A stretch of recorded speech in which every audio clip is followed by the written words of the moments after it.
this was my identity. Nobody talks about how freaking hard it is to be a dentist.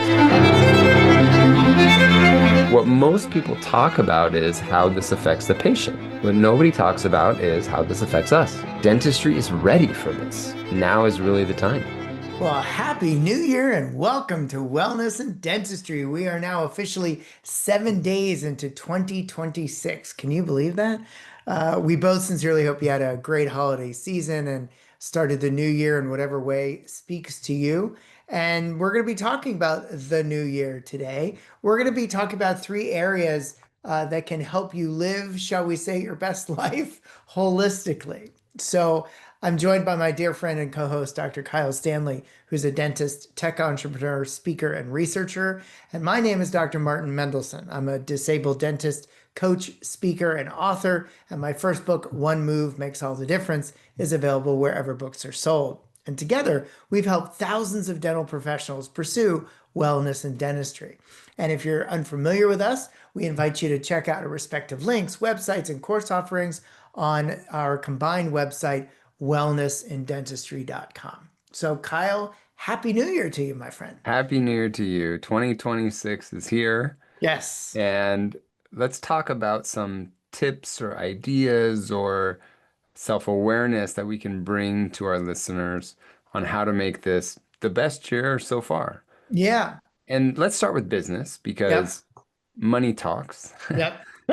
Or as they say, revenue solves everything, right? Yeah, right. Which that's if That's if debatable. you're not running a small business, maybe, Yeah. and you don't have to do Yeah. the HR and Yeah. cleaning the Yeah. chairs and doing Yeah. payroll and all of that.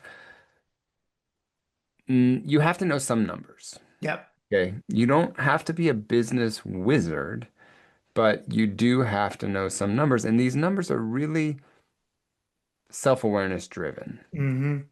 And the first one that I would say would be knowing what your overhead is, Yep. which we talked about in the last episode, is really taking whatever your production is, figuring out all of your expenses, and knowing how much is left over pretty Yeah. much. And it's nice if you can have your bookkeeper or your CPA do a P&L and give you that exact number. Mm-hmm. Even more specific, the more specific number that I would recommend that every dentist knows is their production per hour. Yep. And what's good about this number is this doesn't matter if you're an owner, if you're an associate. Mm-hmm. You need to know what your average production per hour is. Mm-hmm. And then you can work backwards because right now we have a lot of people in our industry that are trying to set their goals for this year, Yeah. right? They're like 2026, I want to go from 1 million to 1,000,001. Yep. Okay, totally cool. Let's figure out how many days you worked last year. Are you going to work the same amount of days this year, or do you want to take Mm-hmm. more or less time off? And if you know your production per hour, this is all very easy math. Well, not only that, but think about it this way. If you work 4 days a week for 48 weeks a year, that means 4 weeks off. You work 192 days. Okay. If all you did was increase production by $1,000 a day on average, you're adding almost $200,000 to your bottom line. That's crazy. Like, think about that.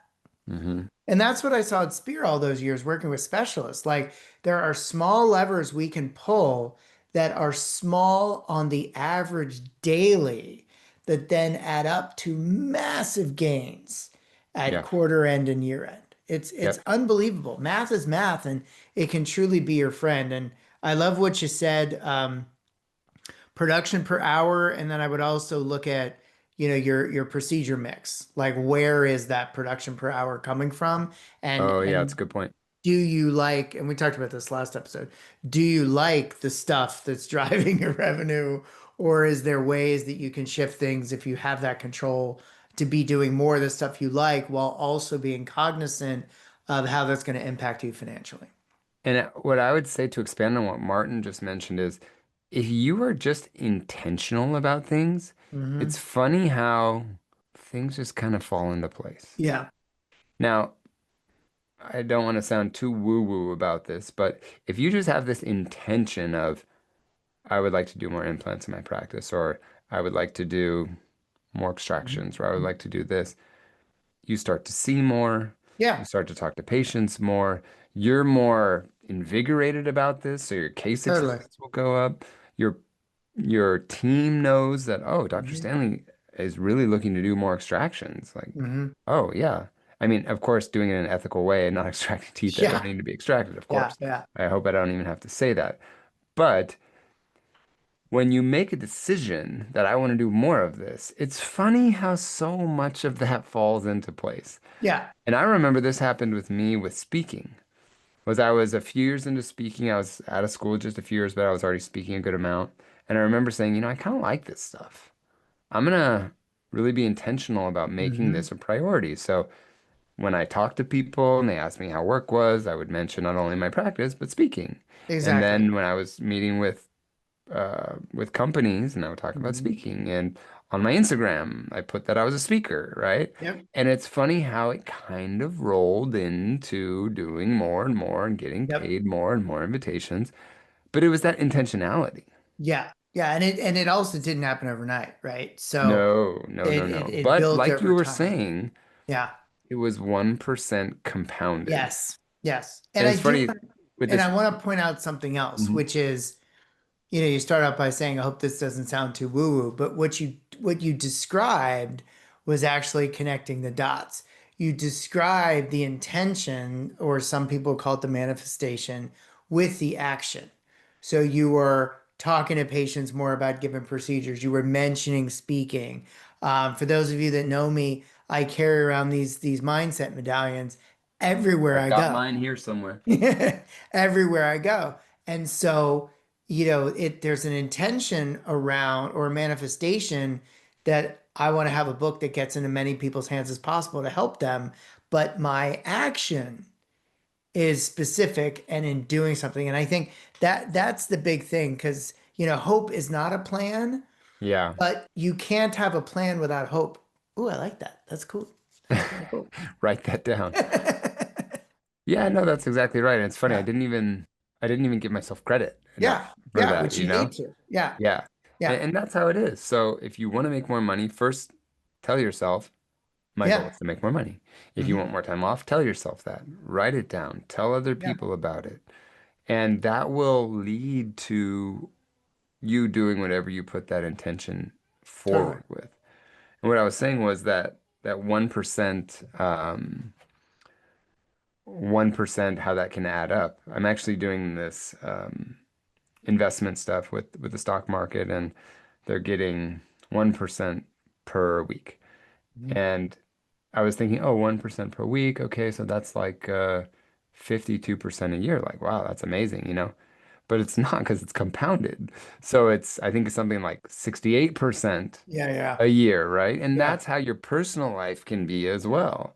totally. Is if you're improving 1%, I mean, 1% a week would be a lot for improving your personal life, but even 1% a year, it's more than 12%. It's going to Yeah, be more because it's compounded over time. yeah, yeah, But have that intention, take the actions, have the self-awareness, learn what needs to be done, and then go forward. So that's my first tip would be yeah, knowing your production per yeah. hour. And really, it's funny because our last episode we talked about self-awareness a lot. Hmm. And it's kind of the same thing Well, today. it It's it, like it is. But it's the next step, right? It's the intentionality once you have the the awareness, movement. right? Yeah. So, what I often talk about is my team framework, but we'll talk about it in reverse, or meet, right? So it's like, what do you want to manifest?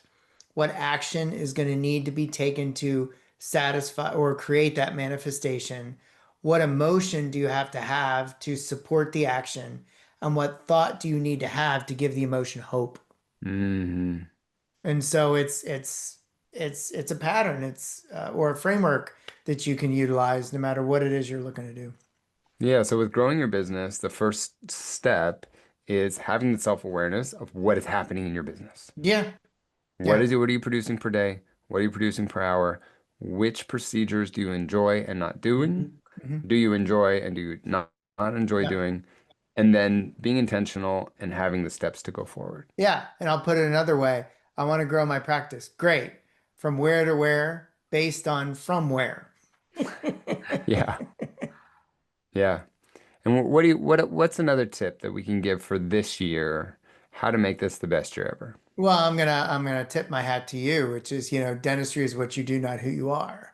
And so it's an identity discussion, um, which I think in large part is a mindset or thought process relative to how you look at yourself, where you're driving your satisfaction, I would say your joy in life.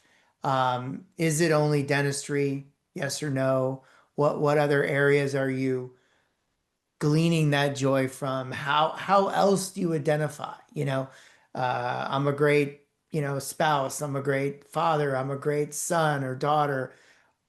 How are you identifying yourself? Because if you looked at yourself in the mirror without any labels, who are you at your core? Yeah, this was a really big step for me. Hmm. And I think when people hear this, again, it sounds a little woo-woo, but I want to be very practical about the importance of this. Yeah. And that is this. So, the reason why I first started talking about this topic was to disconnect yourself with the quote unquote failures in your Yeah. practice. So, let me give you an example. When I was practicing full time, I used to place a lot of implants. I placed an implant, the implant quote unquote failed or didn't integrate. I get really down on myself. I do it for free for the patient because I feel like, I'm such a loser. And it didn't serve me well. I would Mhm. suffer for weeks. I would feel like, gosh, I'm such an idiot. I'm such a loser. I would be sad. I would, have like a stomach ache sometimes, like a Mhm. pit in my stomach. And I didn't really have the self-mastery that I have now to where I could handle that well. Let's say after I've gone through this exercise that we do in our Light Side Life course, and I've separated my purpose in life from my profession. I'm Mhm. still passionate about dentistry. I still love dentistry, but I know that it's what I do for work and it's Mhm. not who I am. Okay. Right. Now, let's say I'm placing another implant. Place the implant, quote unquote, fails. I will be much more emotionally stable during that result. And what's Mhm. funny is the result didn't change, right? Correct. I still had an implant that didn't integrate, Hmm. but it's not going to affect me personally as much. Hmm. I'm much better about setting boundaries with patients about how they will have to pay for it again. And I do Hmm. that, of course, before the quote unquote failure happens. And so that's a very practical, just one example of how Sure. changing your mindset and changing your identity in your practice can have things not affect you because you and I say this in our live course. There's certain things in our practice that we can stop from happening, Hmm. like bad things, right? Sure. And that's maybe 10, 15%. Yep. The other 85, 90%, it's unfortunately it's just going to keep happening. Yeah. You have to work on yourself on how Hmm. you can change. So if you can't control something from not happening, then you have to turn the lens back on yourself and look at yourself and say, how can I control how I react then? Correct. Correct. And it's also the lens with which, we all can look at the world too. Um, those of you that have listened to our podcast or heard me lecture, you know how often I recite the quote that's attributed to Viktor Frankl. I think I do it once a day. And it's all about there's a different there's a between stimulus and response, there's a space. In Yeah. that space lies our freedom to choose our response, and in our response lies our growth and our freedom. And so what he's saying is that every stimulus is neutral. It's the thought that you put to it, like the implant lack of integration example. The thought is I'm a failure versus, you know what, X% do not integrate. And that isn't necessarily connected to me. How did the procedure go? What can I learn from this? Maybe nothing. Hmm.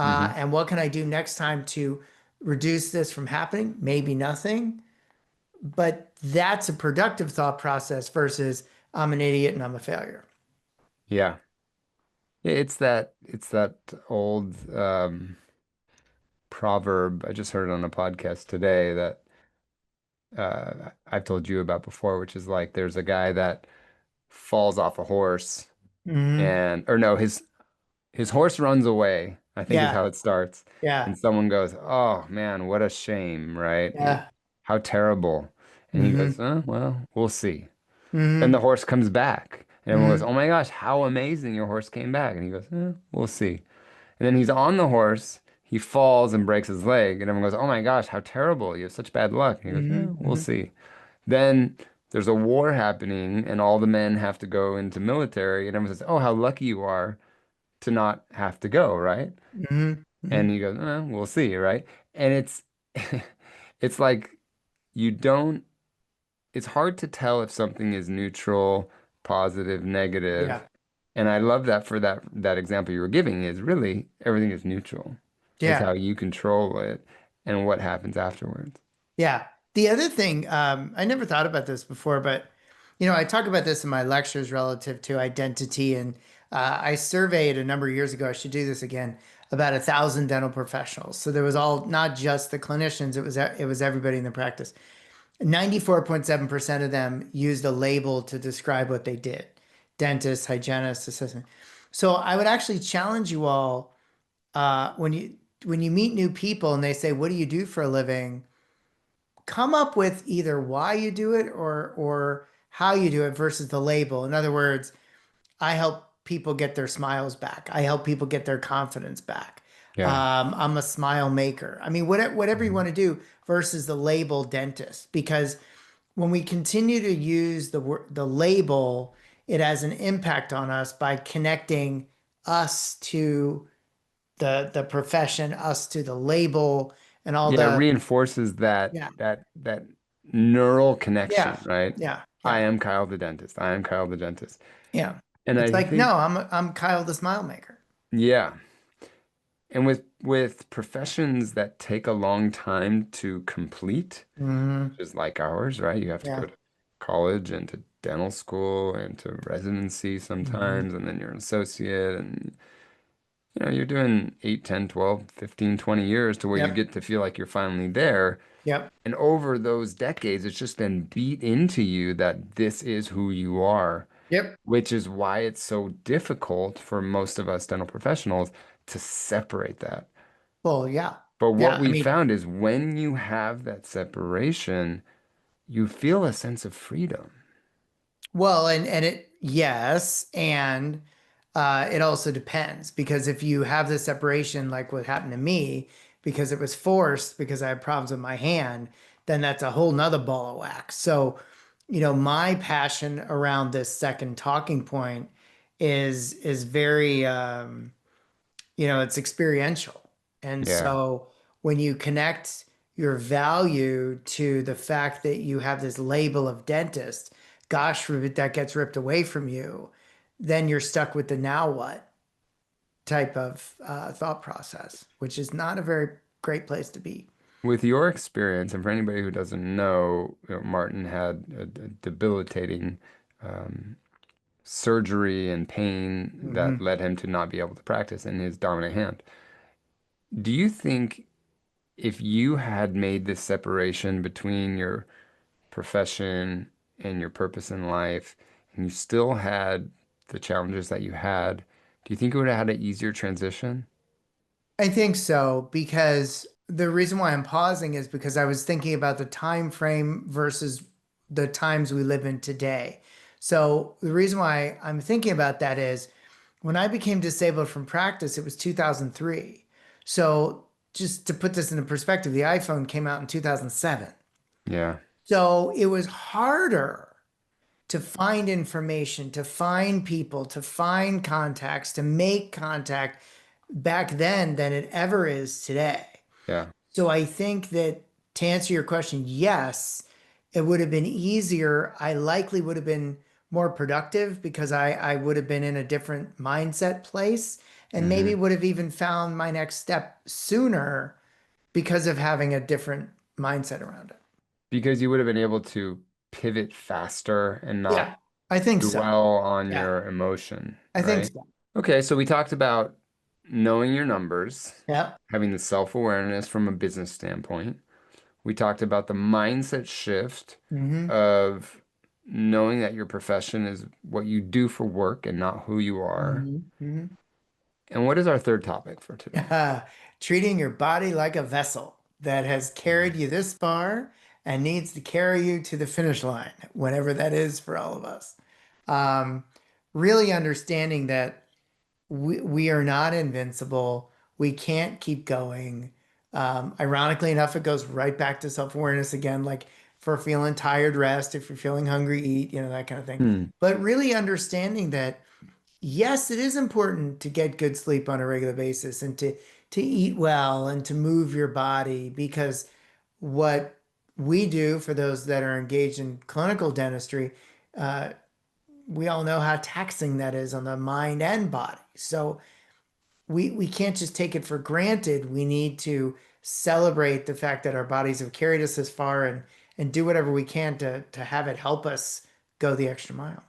I think one of the challenging things about this topic is that most of us go to dental school, I think 99% of us go to dental school in our 20s, Yeah. and we get out of dental school in our late 20s, Yeah. and our bodies are still pretty good. Yeah. And I believe that it's kind of like we're a boiled frog, that expression, Yeah. boiling the Yeah. frog. Yeah. Yeah. We look back 10 years later and go, oh shit, I have debilitating back pain. Or Mhm. my shoulder doesn't work as well as it did when I was 24. Yeah. And I think it's that this idea of sustainability that if we can have that earlier in life and not wait until crap, I can't practice anymore because my wrist doesn't work, my shoulder doesn't Hmm. work, my Hmm. neck is in chronic pain. Yeah. We have to really think about ourselves like professional athletes. Absolutely. We're like long distance athletes. Hmm. Hmm. We have to plan that we're going to do this for decades more than Hmm. likely. Yeah. And you can't work through a Cheerio and have your head upside down Yeah. and do that every day because Yep. it's like we were talking about with compound interest, it's compound chronic pain. Yeah. I know that because I did a lot of surgery. There wasn't a lot that I could do in a mirror. I mean, maybe some people could, but for me, doing an extraction in a mirror is challenging. I Yeah. really like to have direct vision. But I always felt so bad about, let's say I'm working on an upper and putting the patient back more than 180 degrees, right, to where their head Hmm. is below their hips. But nowadays and later in my clinical practice, I would do that all the time because I'm Yeah. like, listen, I can't take this tooth out unless I Hmm. can see it. Hmm. Yeah.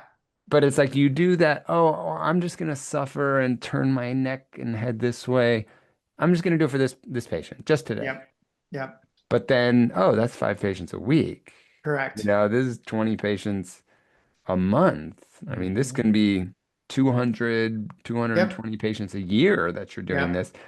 If that's a 1 hour procedure, Hmm. 220 hours a year, Yep. that's only if it's one patient a day. Absolutely. And some of us do this for many, many times a Yeah. day. Absolutely. And it always kills me where, I hear people say, well, I don't have time to eat lunch. And, I guess because I have enough experience and I'm getting older or something, I'm like, no, you You're more choose honorary. not to eat lunch, Yeah. And so it is a choice that you can make. I mean, did I miss lunch when I was in practice? Of course I did. But was it a regular thing? No, it wasn't. So that, it's something that we just need to consider because our body is the thing that's going to carry us for the long haul. And a lot of times, particularly people who may not be, exercising or even eating healthily, Hmm. feel that it's too big of a mountain to climb to change. Yeah. Well, I have a couple thoughts on that. Number one, read the book Atomic Habits Hmm. because it'll give you a window into not only why your habit change has been hard in the past, but what you can do in the future. And it's called Atomic Habits because small things atomic, get it, Yeah. lead to big results. So that would be number one. Number two, when it comes to physical fitness, the research is pretty clear. You don't need to go to the gym 7 days a week. In fact, doing that is detrimental. Hmm. So, what's the current research? 3 or 4 days a week, Yep. about, what is it, 20, 30 It's minutes of it's it's time. there's the biggest one, the one that I quote, which is Yeah. the Lancet study from 2018, which is on 1.2 million people. Yeah. It's 3 times a week for 45 minutes. Well, there you go. So the math is still right because I said 3, 4 and you said three. So yeah. Yep. Um, so it doesn't have to be this mountainous thing. And if you look at like the research on the blue zones, the people that had significant longevity, they were exercising every day, but they weren't going to a gym. They were No. walking or they were gardening or they were Yeah. biking and to and fro. Hmm.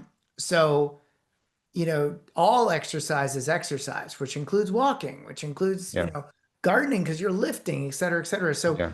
it doesn't have to be something super fancy or onerous in time, particularly if you happen to have young kids. That makes it even more of a challenge. Yeah. And by the same token, I mean, easy for me to say, I've never had kids. And at the same time, well, if you're the one supporting those kids, then doesn't it make sense to take the time, if you can do it, to safeguard your body so you can continue to provide for those children? Exactly right. Again, easy for me to say, but it is true. And on a side note, you're becoming an example for them. Amen. When I'm putting my Amen. son to bed, he always asks me, Dad, are you going to the gym tonight or are you going tomorrow? Nice. And it's become this Nice. thing where he knows that his dad goes to the gym, his dad does jujitsu, right? So it's Yeah. like I can set an example. And I remember my dad doing that. Yes. I Yeah. remember my dad going to the gym certain nights and, oh, dad's going to the gym, so he won't be at dinner tonight or something. And I want to tell people too that may be thinking of this topic of taking care of your body as only for the physical um, achievements that you get, Hmm. right? You feel better physically, or your back doesn't hurt, or your neck doesn't hurt. But even more so is all the research talking about when you Yeah. take yourself physically, when you Yeah. take care of yourself physically, how much better mentally Oh, you, 100%. so how 100%. much less reactive you are. Oh, So if 100%. you're less reactive, you're not going to say stupid things. You're not going to get in such a hufflepuff when someone says something. Hmm. You can truly have this self-mastery. Yeah. And remember that when you come into your practice, you want to come in at your best level, as close to what 100% is for you that day. Because over time, you're going to get beat down a little bit, right? The Hmm. lab case is going to be late, the front office is going to be snippy at something, Hmm. or your spouse is going to text you something that may not be the best news. So you go down over time. But if you start at 100% for you that day, you may end at 70%. But Yep. if you come in and you start at 25% and you haven't eaten and you haven't drinking any water and you slept 4 hours that night, you're going to end at zero. Yeah. And at the end of that day, if one of your team members comes to you and asks you something and then you are snappy with them, you may lose team members. You may Yep. lose patients. Yeah. You may Yeah. lose a lot of the important relationships in your life. And it all goes back to taking care of yourself first, putting on your own oxygen mask first, Hmm. so that you can show up in your best self to then help all these other people. Absolutely. And also the mental health benefits as well. How many fewer poor mental health days a year people have that exercise on a regular basis? Yeah, 43% fewer poor mental health Yeah. days. Yeah, that's a good point, Martin, is Yeah. let's not think about exercising as a way to look good in a bikini or look Right. good on the beach. That is the side effect. Correct. It's the lagging indicators, as James Clear would call Exactly, it, right. atomic habits. Yeah. Yeah. Yeah. And And I'll tell you too, and I don't know, this may sound, I don't know, it may sound not good for me, but I'll tell you, I went and had a meeting with someone last week that I'm going to be doing business with. And when I showed up, I noticed he's got low body fat percentage, got good musculature. He's in his probably late 50s. immediately I'm more likely to do business with that person because Yeah. I'm like, this guy is disciplined with himself. Yeah. I bet he's really disciplined with his business too. Yeah. Yeah. It's an interesting thing because there's a lot of research on that, even just height. Right. Kind of an Hmm. interesting thing. Yeah, Um, it's an unfortunate thing that how you look yeah, can help determine your success, it's right? true. Yeah. The And the so I would data is say pretty clear. if you can control something, like height is Right. something you can control, Right. if you can control, hey, I slept well last night, so my skin's gonna look better. I'm not gonna have dark circles under my eyes. Hmm. I'm gonna be more aware. I'm not gonna be as reactive. Yep. I'm eating well, so my body mass index is good, my Hmm. Hmm. musculature is good. It's an unfortunate thing that people are gonna look at you physically, but they will. And Yeah. so if you can use it to your advantage, I would recommend doing it. Yeah, and I want to share something. So in my happiness certification course, we talked a lot about physical health. We talked a lot about nutrition, exercise, sleep. We talked about all that stuff. And one of the things Dr. Ben Shahar said in a lecture that I wrote down that I now quote him around is that if we can all agree that the data is clear that exercising on a regular basis functions as an antidepressant, then we must also agree that the lack of exercise can function as a depressant.